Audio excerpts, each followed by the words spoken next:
السلام علیکم دوستو، welcome to my channel Pakistan affair series میں آج کا ہمارا ٹاپک ہے پری پارٹیشن۔ اس میں ہم دیکھیں گے کہ جو پاکستان موومنٹ کی ٹائم لائن ہے 1857 سے 1957 تک وہ کیسے پروگریس کی ہے اور اس میں امپورٹنٹ ایونٹس جو ہیں وہ کون کون سے ہیں۔ تو چلتے ہیں آج کے اپنے ٹاپک کی طرف۔ پاکستان موومنٹ جو ہے وہ 1857 سے ہم لوگ نارملی اس کو اسٹارٹ کرتے ہیں، اور 1857 میں آپ کو پتا ہے کہ موسٹ امپورٹنٹ ایونٹ ہوا تھا، that was the war of the independence, it was held between the Britishers and Muslims and Hindus. ایک سائڈ میں برٹشرز تھے اور دوسری سائڈ میں مسلمز اور ہندوز تھے۔ انفارچونیٹلی جو برٹشرز تھے وہ ون کر گئے تھے، اور جو مسلمز اور ہندو تھے وہ اس میں جو ہے ان کو شکست ہوئی تھی۔ لیکن ہندوؤں نے یہاں پہ ڈپلومیسی یہ کی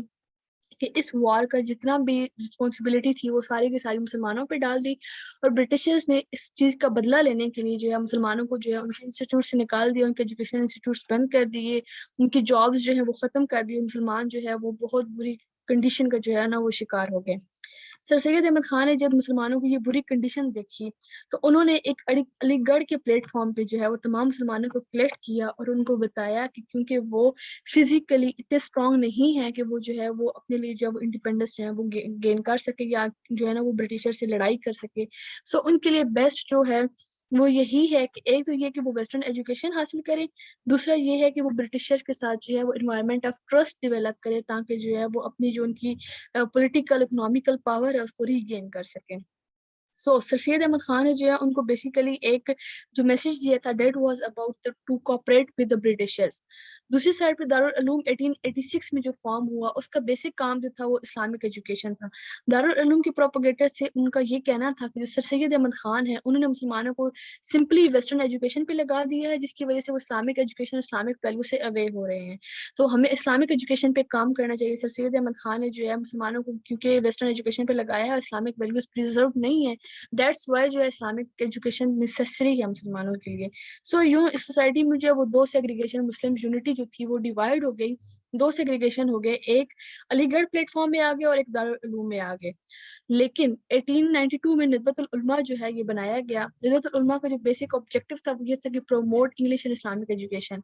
اس نے جو ہے بیسیکلی ایک برج کا کام کیا، یعنی کہ دارالعلوم اور سر سید احمد خان کا جو علی گڑھ موومنٹ تھی ان دونوں کو جو ہے برج کے طور پہ ایک کنیکٹ کیا، اور اس لیے مسلمان اس کی وجہ سے مسلمان جو ہے وہ اگین سے ایک ہی پلیٹ فارم کے اندر جو ہے وہ یونائٹ ہونا شروع ہو گئے۔ نیکسٹ یہ ہے کہ پاکستان موومنٹ کے امپورٹنٹ انسیڈنٹس کون کون سے ہیں۔ 1867 میں جو ہے وہ اردو ہندی کنٹروورسی ہوئی۔ اس کنٹروورسی میں جو ہے مسلمانوں کو یہ ریئلائز ہو گیا تھا کہ اگر وہ برٹشر سے چھٹکارا پا بھی لیں گے اگین وہ ہندوؤں کے جو ہے نا اس رول کے انڈر آ جائیں گے، کیونکہ ہندو وہاں پہ میجورٹی میں تھے۔ 1885 میں جو ہے وہ کانگریس جو ہے وہاں پہ فارم ہوئی، جو کہ لارڈ اے او ہیوم نے بنائی تھی، اور اس کانگریس کا بیسک جو آبجیکٹو تھا وہ یہ تھا کہ جو ہندوز ہیں وہاں کے رہنے والے، ہندوستان میں جو ہندوز رہ رہے ہیں، ان کے جو آبجیکٹیوز ہیں، جو ان کے انٹرسٹ ہیں، ان کو پریزرو کیا جائے۔ آلدو مسلمانوں نے بھی کانگریس کو جوائن کیا تھا، بٹ اسٹل کانگریس نے مسلمانوں کے لیے کوئی بھی اسٹیپ نہیں لیا۔ 1893 میں ہمارے پاس فارم ہوئی تھی ڈیوڈ لائن، جو کہ ایک ایگریمنٹ کے ریزلٹ کی وجہ سے بنی تھی، اور وہ ایگریمنٹ دو لوگوں یعنی کہ سر موری ٹائم ڈیورنٹ اور عبد الرحمان خان کے درمیان تھا، اور یہ ڈیوڈ لائن آج کے دور میں پاکستان اور افغانستان کے درمیان اسٹل موجود ہے۔ 1905 میں پارٹیشن آف بنگال کیا گیا۔ لارڈ کرزن جو تھا وہ وسرائے تھا انڈیا کا، اس نے جیسے ہی بنگال کو وزٹ کیا اور اس نے دیکھا کہ پاکستان بنگال کا ایک جو ایریا ہے وہ ڈیولپڈ ہے اور دوسرا جو ہے وہ ڈیولپڈ نہیں ہے، سو اس نے جو ہے وہ جہاں پہ مسلمان میجورٹی تھی اور وہ مسلمانوں کو دے دیا، اور جہاں پہ ہندو میجورٹی تھی وہ ہندوؤں کو دے دیا، اور اس طریقے سے پارٹیشن آف بنگال جو ہے وہ 1905 میں جو ہے وہ ہو گئی۔ لیکن ہندو اس پارٹیشن آف بنگال سے کبھی بھی خوش نہیں رہے تھے، اور انہوں نے اس کے اگینسٹ جو سویڈش موومنٹ سٹارٹ کی، جس کا کام بیسیکلی یہ تھا کہ وہ برٹشرز کی جتنی بھی چیزیں ہیں یا جو انگلش پروڈکٹس آ رہی ہیں ان کا بائیکاٹ کر دیں۔ 1906 میں شملہ ڈیپوٹیشن ہوئی، اس میں سر آغا خان کے انڈر جو ہے کچھ لوگ مسلم لوگ جو تھے وہ لارڈ منٹو جو تھا انڈین واسرائے جو تھا اس سے ملنے کے لیے شملہ گئے، اور انہوں نے یہ اس لیے وہاں پہ گئے اس لیے تاکہ وہاں پہ جا کر یہ اپنے لیے جو ہے ایک پولیٹیکل پارٹی کی بات کر سکے۔ ہوا یہ تھا کہ ہندوستان میں جو اس کا میڈیا تھا، جو اخبار تھی، اس میں یہ ایک رپورٹ جو ہے وہ آئی تھی، وہ یہ تھی کہ جو آنے والے الیکشنز ہیں ان میں جو یہاں کے رہنے والے لوگ ہیں ان سے ان کی جو ہے وہ رائے لی جائے گی۔ تو جو مسلم لیڈرز تھے ان کو یہ ریئلائز ہوا کہ ہمارا اپنا پولیٹیکل فارم جو ہے، پولیٹیکل پلیٹ فارم کوئی ہے ہی نہیں، تو ہم کیسے اپنی رائے جو ہے وہ دے سکیں گے۔ کانگریس وہاں پہ موجود ہے لیکن کانگریس کبھی بھی ہمارے جو ہے وہ آبجیکٹس کو یا ہمارے انٹرسٹ کو پریزرو نہیں کرے گی. سو انہوں نے یہ سوچا کہ ہمیں جو وہ سرائے ہے اس سے بات کرنی چاہیے، لیکن وہ سرائے جو تھا وہ شملہ میں تھا. سو 35 لوگوں کے جو ہے وہ ایک گروپ نے جو ہے وہاں جا کے شملہ میں لارڈ منٹو سے بات کی، اور جو اس کی لیڈرشپ تھی وہ سر آغا خان نے کی. اس شملہ ڈیپوٹیشن کی جو بیسک ڈیمانڈ تھی وہ تھی the separate seats in the court. مسلمانوں کی جو ہے وہ سیپریٹ سیٹس ہونی چاہیے کورٹس میں، اسی طرح separate seats in assembly and election, separate election ہونے چاہیے. شملہ ڈیپوٹیشن کے نتیجے میں جو ہے وہ مسلمانوں کی ایک پولیٹیکل پلیٹ فارم جو ہے وہ بنایا گیا، that was known as the All India Muslim League, اور جو اسٹیبلش کیا گیا 1906 میں ڈھاکہ میں. 1909 میں منٹو مولے ریفارمز ہوئی تھی. اس سے پہلے 2 انڈین ایکٹ جو ہیں وہ آ چکے تھے، اور اس کے بعد یہ تھرڈ جو منٹو مولے ریفارمز کی گئی تھی. 1911 میں لارڈ منٹو نے جو لارڈ کرزن نے پارٹیشن آف بنگال کیا تھا، اس ڈیسیژن کو جو ہے وہ کینسل کر دیا due to the Hindus pressure. 1913 میں جیسے کہ 1911 میں پارٹیشن ہو گئی، پارٹیشن کا جو فیصلہ تھا یہ ریورٹ ہو گیا، تو قائد اعظم کو یہ ریئلائز ہو گیا کہ جو کانگریس ہے وہ کبھی بھی مسلمانوں کے لیے کام نہیں کرے گی. سو قائد اعظم نے 1813 میں جا کے جو ہے وہ مسلم لیگ جو ہے وہ جوائن کر لی. اس کے بعد یہ ہوا کہ 1916 میں لکھنؤ پیکٹ ہوا. لکھنؤ پیکٹ بیسیکلی مسلمان جو اس میں قائد اعظم تھے انہوں نے مسلمانوں اور ہندوؤں سے یہ کہا کہ وہ مل کر کام کریں. ان کی اسی جو انہوں نے ایک اپنا وہ ویژن لے کر آئے تھے کہ مسلم اور ہندوؤں کو جو ہے وہ مل کر کام کرنا چاہیے. اس ویژن کی وجہ سے انہیں اس جو ہے وہ ambassador of Hindu Muslim unity کا جو ہے وہ ٹائٹل بھی دیا گیا تھا، کیونکہ وہ یہ چاہتے تھے کہ ہندو اور مسلم مل کر کام کریں، لیکن ہندوؤں کو یہ چیز جو ہے وہ ایکسیپٹیبل نہیں تھی. اس کی جو بیسک ڈیمانڈ تھی وہ یہ تھی کہ سیپریٹ الیکٹوریٹ ہونے چاہیے، سیلف رول آف انڈیا ہونا چاہیے، number of seats on the council should be increase, کہ کونسل میں جو سیٹس ہیں الیکٹڈ سیٹس ہیں وہ انکریز ہونی چاہیے. منیورٹیز جو ہیں ان کو بھی پروموٹ کرنا چاہیے، ٹھیک ہے. اور جو پروونسز ہیں وہ ایز این اٹانومس یونٹ یعنی کہ سیلف انڈیپینڈنٹ ہونی چاہیے، ان کی اپنی گورنمنٹ ہونی چاہیے. ٹھیک ہو گیا. نیکسٹ ہے ہمارے پاس 1914 سے 1919 تک جو ہے وہ ورلڈ وار 1 اسٹارٹ ہو گئی تھی.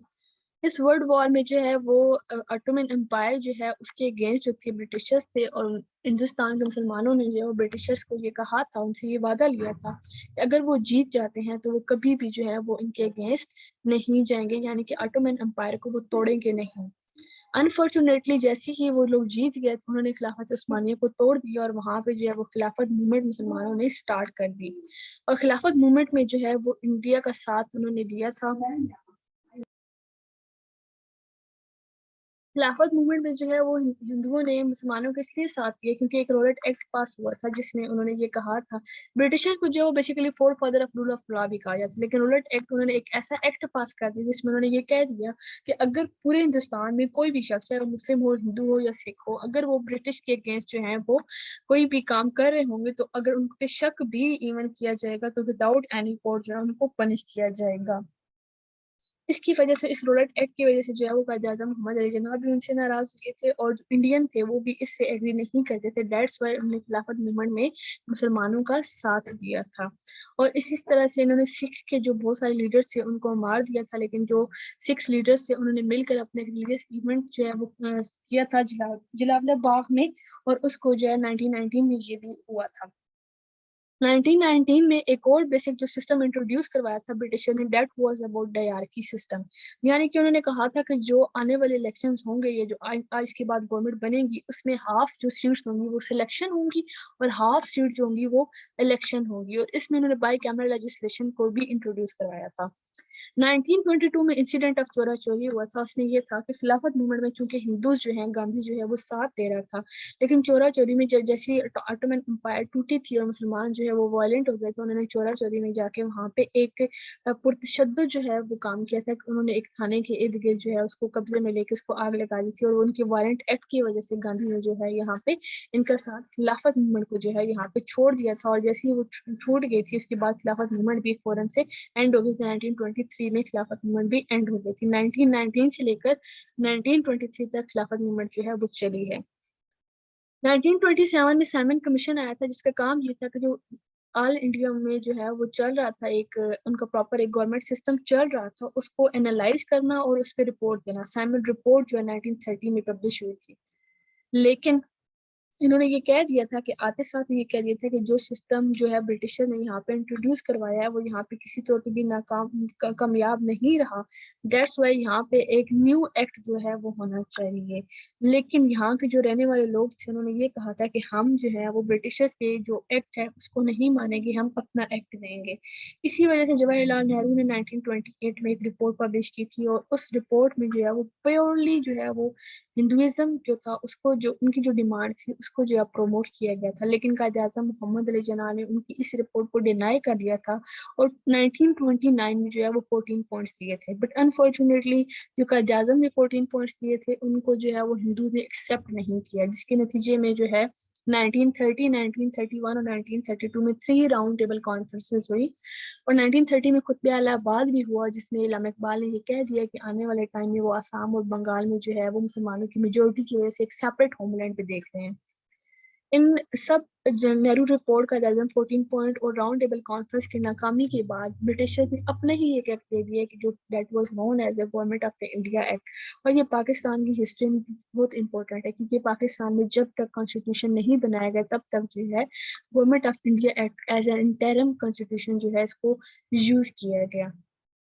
بہار کی سسٹم کو بھی جو ہے وہ 1935 کے ایکٹ میں انہوں نے یہ کہا کہ پروویژنل لیول پہ تو اس کو بالکل اینڈ کر دیا جائے گا, but at the central level it will remain established. 1935 کی گورنمنٹ انڈیا ایکٹ کو نہ تو مسلمانوں نے ایکسیپٹ کیا اور نہ ہی جو ہے وہ ہندوؤں نے ایکسیپٹ کیا, بٹ باوجود اس کے 1936 اور 1937 کے الیکشنز میں انہوں نے جو ہے وہ پارٹ کیا. 1939 میں جو ہے کانگریس نے ریزائن کر دیا, اور انہوں نے سیم وہی کام کیا جو 1919 میں مسلمانوں نے خلافت موومنٹ میں کیا تھا. 1940 میں لاہور ریزولوشن ہوئی جس میں انہوں نے پراپرلی مسلمانوں نے جو ہے وہ demand of a separate state جو ہے وہ کیا. بٹ انفارچونیٹلی جو ہے یہ اس میں جو ہندوستان کے جو لوگ تھے یا جو انڈین جو تھے وہاں کے جو ہندو تھے انہوں نے اس لاہور ریزولوشن کو جو ہے وہ تنزیہ پاکستان ریزولوشن کا نام دے دیا تھا, اور مسلمانوں نے اس کو ایکسیپٹ کر لیا تھا کہ yes it is the Pakistan resolution. 1942 میں جو ہے کوئٹ انڈیا موومنٹ اسٹارٹ کی گاندھی نے, اور اس کے نتیجے میں جو ہے وہ divide and quit Indian movement مسلم جو ہے وہ اسٹارٹ کر دی. 1935 میں جو ہے وہ شملہ کانفرنس ہوئی, اور 1945 اور 1946 میں اگین الیکشن ہوئی, اور الیکشن میں مسلمانوں نے جو ہے وہ میجورٹی سیٹس جو ہے ان کو اچیو کر لیا, اور اس کے نتیجے 1947 میں پاکستان جو ہے وہ بن گیا. تو یہ تھی ہماری یہاں تک کی ٹائم لائن 1857 سے لے کے 1947 تک, اور فردر ٹاپکس جو ہے نا ان سے ان ٹچ رہنے کے لیے آپ چینل کو سبسکرائب ضرور کیجیے گا تاکہ آپ تک ہماری ویڈیوز آتی رہیں. تھینک یو اینڈ اللہ حافظ.